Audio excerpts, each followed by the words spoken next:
Start. महोदय, हमारे देश में राजनैतिक विचारों में जितनी भिन्नता है, उसके मद्देनज़र यह एक असाधारण बात है, जबकि इनमें से ज़्यादातर लोग यही ठाने रहते हैं कि चाहे जो हो और जो भी मुद्दा हो, उन्हें विरोध करना है। चुनाव में झटकों और यदाकदा टेढ़े-मेढ़े रास्तों के बावजूद प्रधानमंत्री के नेतृत्व में जो नई आर्थिक नीति बनाई गई है, उसे राष्ट्रीय स्तर पर स्वीकार कर लिया गया है। माकपा से लेकर जनता दल और भाजपा तक आर्थिक क्षेत्र में मूलभूत सुधार के अलावा पंजाब में नाटकीय बदलाव आया है। बंदूक की लड़ाई की जगह अब पूरी तरह बैलेट की लड़ाई ने ले ली है।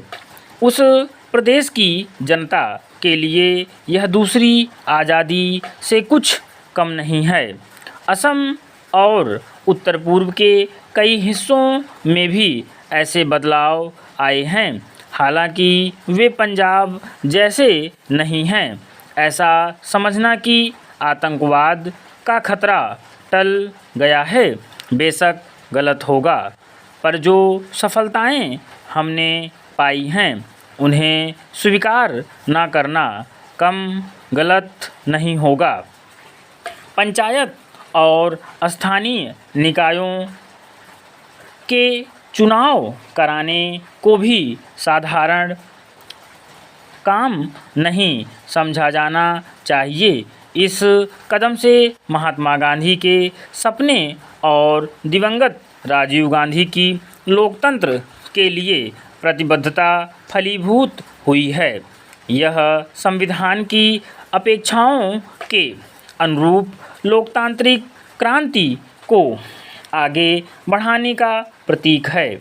इससे हमारे राष्ट्र का लोकतांत्रिक आधार मजबूत हुआ है।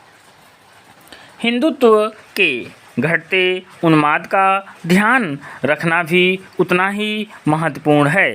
भाजपा और शिवसेना को चुनावी सफलता भले ही मिल गई हो, पर राष्ट्रीय स्वयंसेवक संघ का नेतृत्व भी जनता मानता है कि उसका मुख्य कारण कुछ राज्यों में भ्रष्टाचार, बढ़ती कीमतों, बेरोजगारी आदि जैसी सामान्य समस्याओं से निपटने में कांग्रेस सरकार की नाकामी थी, न कि सांप्रदायिक भावनाएं।